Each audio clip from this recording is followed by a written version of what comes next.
بسم اللہ الرحمن الرحیم۔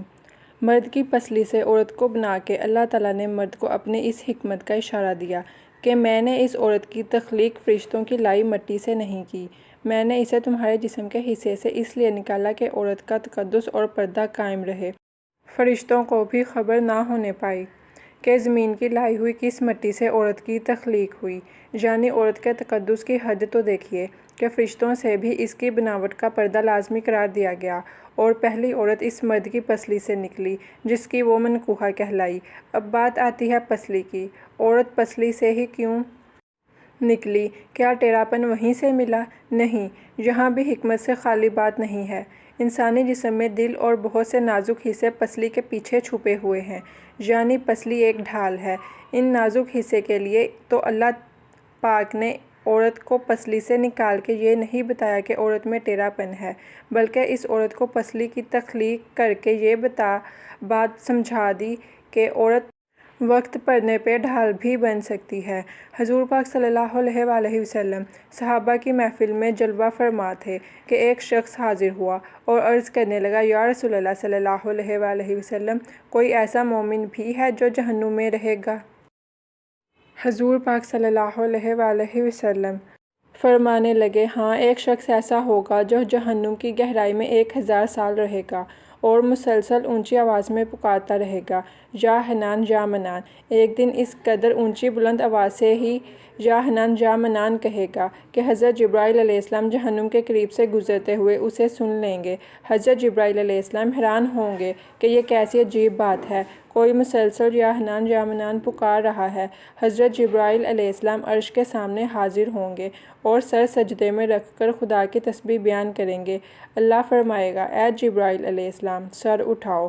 جیسے ہی حضرت جبرائیل علیہ السلام سر اٹھائیں گے تو اللہ پاک فرمائے گا کہ بتاؤ جبرائیل علیہ السلام، کیا عجیب دیکھا آج تم نے؟ حضرت جبرائیل علیہ السلام عرض کریں گے، اے ہمارے رب، میں نے جہنم سے آتی ہوئی ایک آواز سنی ہے جو کہ گہرے گہرے سے لگ رہی تھی، کوئی پکار رہا تھا، یا حنان یا منان۔ اللہ فرمائے گا، اے جبرائیل علیہ السلام، جہنم کی دوڑ کا مالک کے پاس جاؤ اور اسے کہو کہ جو بندہ یا حنان یا منان کی صدا لگا رہا ہے اسے جہنم سے نکال کر تمہارے حوالے کر دے، پھر اسے میرے پاس لے آؤ۔ حضرت جبرائیل علیہ السلام جہنم کے دروازے پر تشریف لے جائیں گے، دروازے پر دستک دیں گے، مالک باہر آئیں گے۔ حضرت جبرائیل علیہ السلام انہیں اللہ پاک کا حکم سنائیں گے، حکم سن کر مالک جہنم کے اندر جائیں گے۔ حضرت محمد صلی اللہ علیہ وآلہ وسلم نے فرمایا، جیسے ماں اپنے بچے کو پہچانتی ہے، مالک ایسے جہنم کو پہچانتے ہیں۔ اس کے باوجود آپ یا حنان یا منان کہنے والے شخص کو تلاش نہیں کر پائیں گے، باہر تشریف لائیں گے۔ حضرت جبرائیل علیہ السلام سے عرض کریں گے، اے جبرائیل، جہنم نے گہرا سانس لیا ہے، اس لیے کون سی چیز پتھر ہے، کون سی چیز لوہا ہے اور کون انسان ہے، اس کی پہچان نہیں ہو رہی۔ حضرت جبرائیل علیہ السلام پھر اللہ کی بارگاہ میں سجدہ کریں گے۔ اللہ پاک ارشاد فرمائیں گے، اے جبرائیل علیہ السلام، سر اٹھاؤ، تم یا حنان یا منان کہنے والے کو کیوں نہیں لائے؟ جبرائیل علیہ السلام عرض کریں گے، مولا، دوڑ کا جہنم مالک نے بھی معذرت کر لی ہے، کہتے ہیں جہنم نے گہری سانس لی ہے، اس وجہ سے پتھر، لوہے اور انسان کے درمیان کوئی فرق نہیں بچا ہے، تو یہ سب جل کر کوئلہ بن چکے ہیں، کسی چیز کی پہچان نہیں ہو پا رہی۔ اللہ فرمائے گا، جبرائیل، مالک سے کہو، میرا بندہ جہنم کے فلاں گھرے میں، فلاں کونے میں اس حالت میں پڑا ہوا ہے۔ حضرت جبرائیل علیہ السلام جہنم کے دروازے پر جائیں گے اور حضرت مالک کو یا حنان یا منان پکارنے والے کا پتہ بتائیں گے۔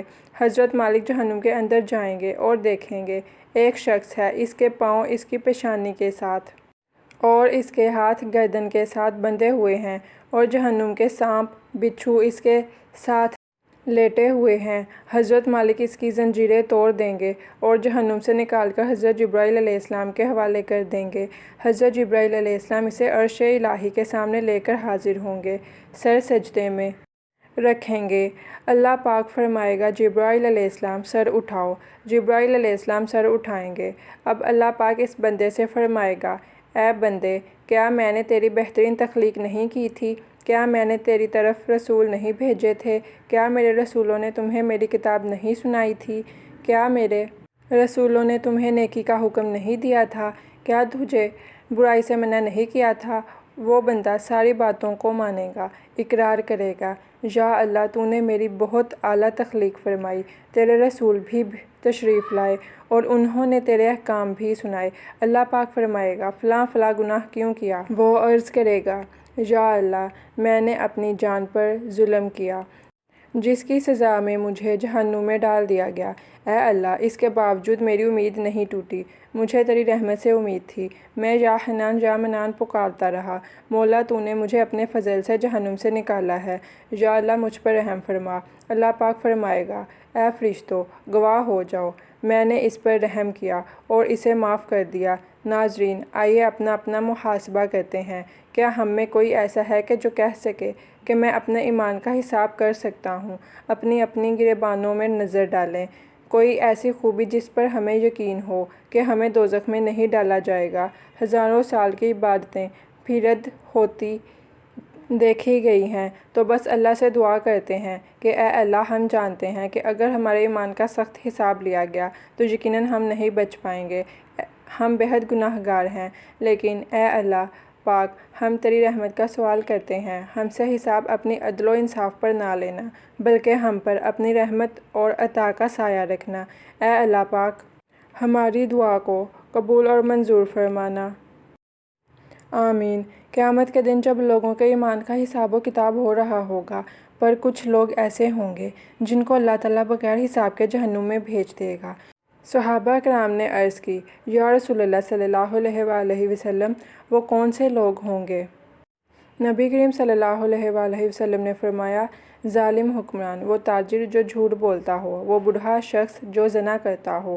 نبی کریم صلی اللہ علیہ وآلہ وسلم نے فرمایا جس شخص میں یہ 3 عادات پائی جائیں وہ جاہل ہے، جو سننے سے پہلے ہی جواب دینا شروع کر دیتا ہے، بات کو سمجھنے سے پہلے ہی جھگڑا شروع کر دیتا ہے، علم نہ رکھنے کے باوجود فیصلے شروع کر دیتا ہے۔